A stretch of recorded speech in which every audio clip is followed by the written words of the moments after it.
At his funeral, they said, "You're just the nanny." But his will told a very different story. They didn't whisper it. They said it loud enough for me to hear over the sound of my own grief. "You're just the nanny," she sneered, placing a manicured hand on my shoulder, pretending it was a gesture of comfort. But there was no comfort in her touch, only triumph. I stood beside the casket of the man I had loved for nearly 2 decades, the man whose children I had raised, whose home I had kept alive with my own hands. I knew how he liked his coffee.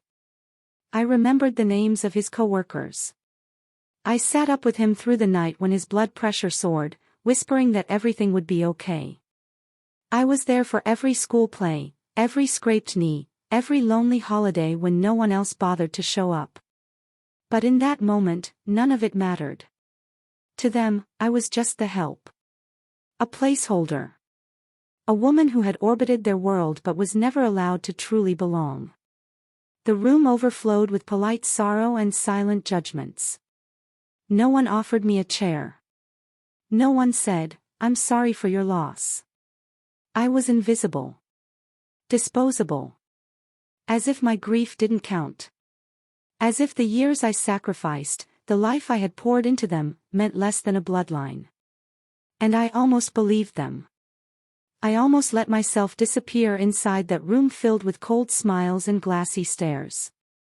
I almost left with nothing but a suitcase full of shame and loneliness. Until the next morning. When a messenger arrived, carrying an envelope with my name handwritten across it. An envelope that would change everything. I met Thomas on a cloudy October afternoon, when the city seemed to be wrapped in a heavy gray mist and the sidewalks were blanketed with golden leaves.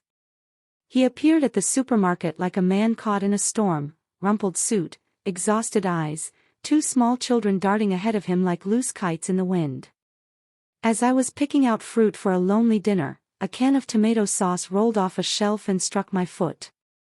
I looked up and found his weary smile, an unspoken, almost desperate apology. "I'm sorry, they're just," he stammered, scrambling to catch the younger child. "Don't worry about it," I said with a soft smile, kneeling down to return the can to his cart. It was such a small, forgettable moment. And yet, somehow, everything changed in that instant. 2 weeks later, we ran into each other again, this time at a quiet neighborhood cafe. He ordered a black coffee and confessed that his house felt too big, too empty. That cooking for 2 small children felt like trying to speak a language he no longer knew. I listened. And that's how it all began. At first, I just stopped by occasionally, a pot of soup here, a helping hand with homework there. Little things. But over time, those little things took root. I started organizing closets, sewing costumes for school plays, baking birthday cakes out of whatever we had in the pantry. And before I realized it, I had become the invisible foundation of that home. Thomas was a good man, but also a broken one. He had lost his wife far too soon, and with her, a piece of himself. I entered that life the way you step into a house in ruins, without grand promises, just a quiet determination to care for what was still standing. 6 years later, we married in a small civil ceremony. No fanfare. No big changes. "It's for the kids' protection," he explained. "Legally, everything stays in their names. Just to be safe." I agreed. No diamond ring. No celebratory dinner. I agreed because I believed love would be enough. And for years, I held on to that belief. I was a mother during the hard times and a servant during the convenient ones. At school, I was Dad's friend. At birthday parties, I was the sweet lady who helps out. Among Thomas's family, I was the woman who takes care of the kids. Never wife. Never mother. Just a familiar presence that no one bothered to truly name. Slowly, my own dreams began to fade. I gave up my stable job as an administrative assistant. "The kids need you full-time," they said. I drifted away from old friends. "Family obligations come first," they said. And somewhere along the way, I forgot who I was. What started as a gesture of pure love turned into a habit of self-erasure. Still, every night before turning off the lights, I walked the halls in silence, picking up forgotten toys, folding discarded clothes, closing half-open windows. It was my way of keeping something alive that, deep down, was never really mine. And I would have done it all over again. Until the day of the funeral. Until the moment I heard, clear as a bell, exactly what I had always been to them. Just the nanny. The funeral was held at the old family chapel, a somber building of cold marble and faded stained glass, where even the air felt too heavy to breathe. The scent of waterlogged flowers mingled with the overpowering perfume of the guests, creating a bittersweet fog that made me want to run. But I stayed. I stayed because it was the right thing to do. Because, despite everything, I still loved him. I sat quietly in the last pew, hands folded neatly in my lap, just as I had at so many other family gatherings over the years. Invisible. But present. Rachel moved through the room like a hostess at a grand social event, hugging acquaintances, smiling at makeshift photographers, adjusting her perfect black veil with calculated grace. It wasn't grief she wore. It was control. Jamie, the younger son, sat slouched in a corner, his eyes glued to his phone. Neither of them spared me a glance. No one did. As the ceremony ended and the crowd began to thin out, I remained frozen in place, almost as if moving would mean admitting it was all truly over. That's when Rachel approached. She stopped in front of me, tall and polished, clutching a bouquet of condolences in one hand and a sharpened blade of words in the other. "Linda," she said with a smile that never reached her eyes. "We're going to take care of everything now. You can start packing up, the house needs to be cleared for the inheritance division." I blinked, trying to process the words. Inheritance.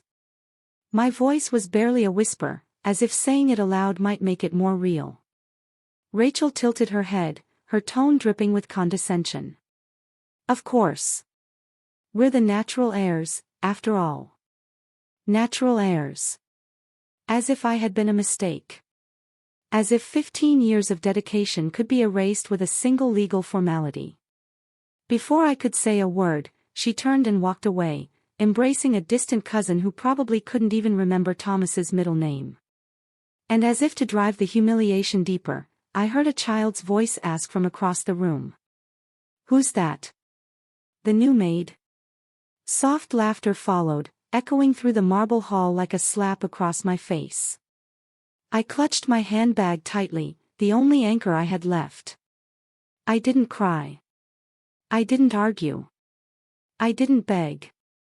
I simply stood up, pulled my coat over my shoulders, and walked out of the chapel, like a shadow no one wanted to acknowledge. I cried that night, of course. But I didn't just cry for Thomas. I cried for every year I spent trying to fit into a space that was never meant for me. For every sleepless night, every quiet dinner I cooked alone, every hug I gave at graduations where I was never asked to be in the family photos. I cried until my chest ached and my eyes burned and there was nothing left inside me but emptiness.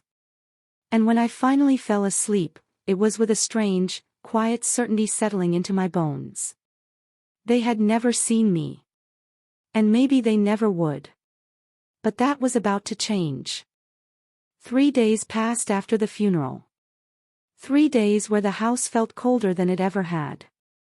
3 days where the only voices I heard were the ones inside my own head, bitter, broken, and devastatingly loud. Every morning, the mailbox clattered with deliveries, bills, advertisements, condolences I had no strength to read. None of it could fill the gaping hole they had left behind. On the 4th morning, the doorbell rang. For a moment, I thought about ignoring it. Maybe it was a neighbor offering belated sympathy. Or worse, Rachel, ready to force me out of the house they already considered theirs. But something inside me, perhaps the same instinct that had carried me through the darkest moments of my life, urged me to get up. Through the window, I saw a man in a simple, dark suit, holding a worn leather briefcase and a white envelope. "Mrs. Walsh," he said gently when I opened the door. "I'm Daniel Ross, attorney. I represented your husband." My heart clenched painfully. "Can I help you?" I asked, my voice hoarse. He removed his hat with respectful hands. "If you don't mind, I need to speak with you. It's about your husband's final wishes."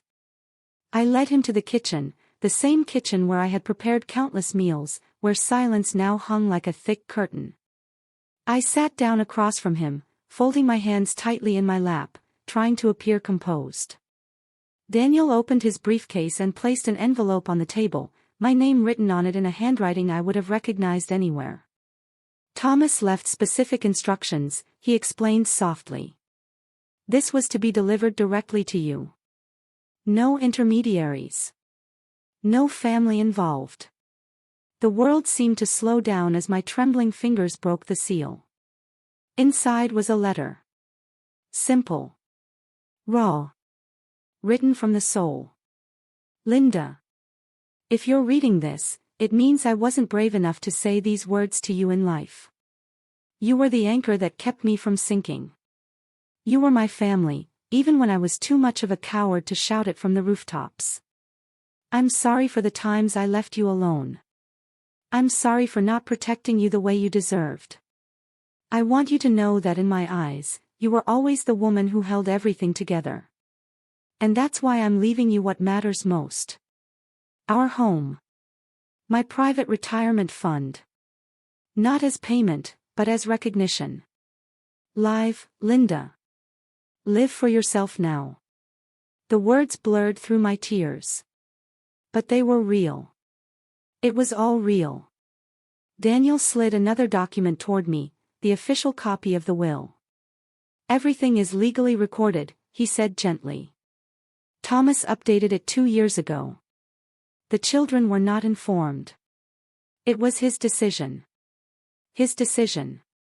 For the first time in so long, someone had chosen to protect me." That night, I curled up on the worn sofa in the empty living room, the letter pressed against my heart. I closed my eyes and imagined Thomas, not the tired man of the final years, but the one who once smiled at me over a spilled can of tomato sauce in a supermarket aisle. In my mind, I heard his voice, soft and steady. "Now it's your turn, Linda." And for the first time since the funeral, I drifted into sleep not crushed by grief, but carried by something else entirely. Hope. The next morning, the sunlight came through the kitchen window differently, softer, warmer, almost like an invitation. For the first time, the house didn't feel like a prison. It felt like something that was mine. I walked slowly through each room, running my hand along the walls, touching the worn furniture, saying goodbye, not to objects, but to the versions of myself I was finally ready to leave behind. Every corner of that house carried my fingerprints. Every doorframe, every scuff on the floors, every photo tucked away on a dusty shelf. It was all memory. But I knew, it was time to let it go. I grabbed a notepad and made 2 lists. What I'll take. What I'll leave behind. On the first list, only a few things. My favorite books. Photos from genuinely happy moments, and only those. A faded quilt Thomas had given me during our first winter together. On the second list, there was much more. Furniture weighed down with years of uncomfortable silences. China plates used for dinners where my name was never spoken. Paintings bought to impress visitors who barely remembered my face. As I packed, my phone buzzed violently on the kitchen table, slicing through the quiet like a knife. "Rachel." I stared at the screen for a long moment before answering. "Linda," her voice was sharp, impatient. "We need to talk. The house, it's part of the family estate. You know that." I closed my eyes briefly, breathing in the calm I had fought so hard to reclaim. Without a word, I sent her a picture of the official will, the one with Thomas's signature shining under the legal seal. No explanations. No apologies. Just the truth. A few minutes later, another message appeared. You don't deserve it. You were just the nanny. I deleted it without reading it twice. The moving truck arrived that Friday morning. The driver, an older man with a kind smile and a white beard, looked up at the house and then at me. First move? He asked with a wink. First freedom, I answered. Packing up the house was less painful than I had feared. Every box sealed felt like a full stop at the end of a long, bitter chapter. Every piece of furniture left behind felt like shedding a skin I no longer needed. When I finished, I stood by the front door for a long time, key in hand. I ran my fingers over the old doorknob one last time, not with sadness, but with a deep, private gratitude. Gratitude for what I had lived. And gratitude, too, for what I was finally brave enough to walk away from. I closed the door behind me without looking back. A few weeks later, I settled in a small coastal town that looked like it had been pulled straight out of an old novel. Cobblestone streets. Neighbors who smiled without prying. And most importantly, a sea that whispered freedom with every crashing wave. With part of the inheritance Thomas had left me, I built my own little dream. New beginnings, a sunlit bookstore cafe, filled with warm wood, shelves of well-loved books, and big windows that welcomed the morning light without asking permission. Every detail was mine. The pale wood tables. The mismatched chairs that invited you to stay a little longer. The scent of freshly brewed coffee mingling with the dusty, comforting smell of old pages. But more important than any of that, for the first time in my life, the space carried something precious. A sense of belonging. I was no longer just the foundation of someone else's story. I was finally the main character of my own. And I didn't need anyone's permission to exist. It was a gray Tuesday afternoon when the bell above the door of New Beginnings jingled hesitantly. I was behind the counter, rearranging a stack of worn paperbacks, when I looked up and saw her. Rachel. She wore oversized sunglasses, even though the day was cloudy. Her once confident heels wobbled slightly on the wooden floor. Her shoulders, usually stiff and proud, were slumped with the weight of something she could no longer carry. I watched her for a few seconds before stepping out from behind the counter. Welcome to New Beginnings, I said, my voice calm, steady. Rachel removed her sunglasses, revealing red, puffy eyes, not from grief, but from desperation. Linda, she began, her voice cracking. Can we talk? I nodded, motioning toward a quiet table tucked in the corner, far from the soft chatter of other customers. There, where stories found second chances, I was about to close a chapter once and for all. Rachel fidgeted with her hands, folding and unfolding them over the polished wood. I've been thinking about everything that happened, she said, choosing her words like chess pieces. I realize now that, maybe, we were unfair to you. Maybe. Unfair. The words hung in the air like flies over an open wound.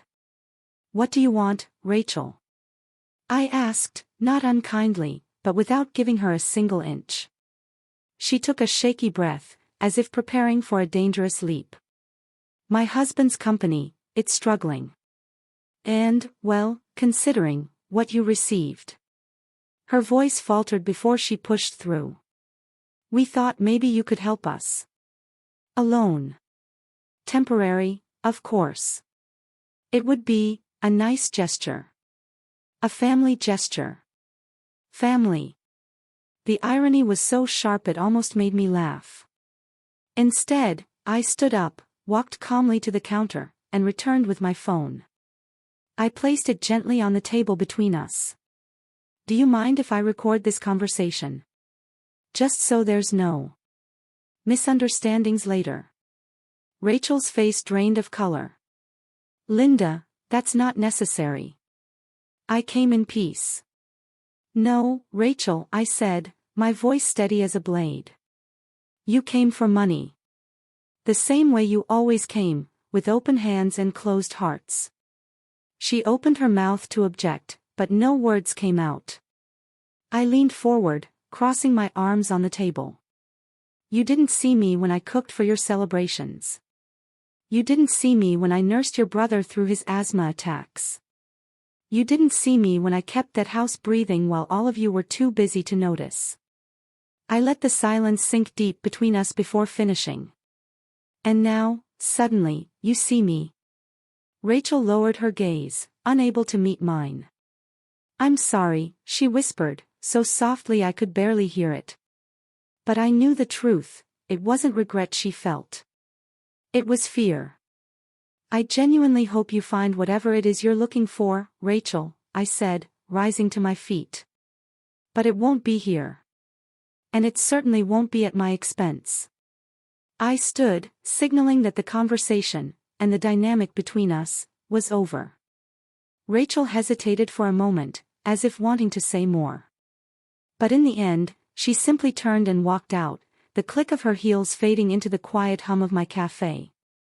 I remained by the window, watching as the wind outside tugged gently at the welcome banners. Life moved on. And me? I wasn't a footnote in someone else's story anymore. I was the author of my own. And this time, no one would erase me. Life at New Beginnings bloomed faster than I ever imagined. At first, it was just me. A woman with an old kettle, a borrowed coffee machine, and a dream almost too big for her chest. But soon enough, the tables filled. With curious strangers. With travelers seeking shelter. With people who, like me, were simply searching for a place where they could exist without having to prove their worth. I organized poetry nights, afternoon teas, and cozy acoustic concerts. I even started a reading club for women over 50, we called ourselves the Rising Ones, laughing like old friends who had finally found each other. Within those worn pages and steaming mugs of tea, I built something I had never known before. A community where I was celebrated, not merely tolerated. New Beginnings wasn't just a bookstore cafe. It was a sanctuary. For anyone who had ever been overlooked, cast aside, or forgotten. A few weeks in, I found a handwritten note left quietly on the counter by a woman I barely knew. It said, "Today, I almost gave up. On life. On hope. On myself. But then I found your cafe. And I found you. Thank you for existing." I pressed the note to my heart as the tears slid down my cheeks, not tears of sadness, but of recognition. Of being seen. It wasn't just a thank you. It was an echo. A soft but undeniable answer to the question I had carried inside me for so long. Do I matter? Yes. I mattered. Not because I served others. But because I existed. Some mornings, when the cafe was quiet, I would catch myself thinking about Thomas. Not with bitterness. But with a soft, forgiving kind of love, like looking at an old photograph and smiling at the memory. And sometimes, in my dreams, I would see him standing at the door of New Beginnings. Wearing a rumpled suit, holding a paper bag of groceries, and smiling that tired, familiar smile. In the dream, he always said, "You did it, Linda. You always had it in you." And I would wake up smiling, my heart light and full. Today, my life is simple, and delicious in its simplicity. I have a small house with wide windows facing the sea. I plant lavender in my backyard. I leave the windows open so the ocean breeze can fill every corner. I travel when I want. I write letters I'll probably never send. And more importantly, I write for myself. Memories, dreams, promises. The woman who once accepted scraps of belonging is gone. The woman who stands here now belongs to herself. And that's enough. Sometimes, over a cup of tea, someone will ask, "Do you ever regret what you left behind?" I simply smile and answer, Fighting for others was a beautiful battle. But fighting for myself was the greatest victory of all. They called me the help. They tried to erase me from their story. They tried to make me invisible. But I became something they could never again ignore. A whole woman. A free woman. A woman who started over, and this time, rewrote her own ending. If this story touched your heart, subscribe to her journey and turn on notifications. Share it with someone who needs to hear this. It's never too late to start over. Never settle for less than you deserve. And you? Have you lived your own new beginning? Tell us in the comments. Let's write new chapters together.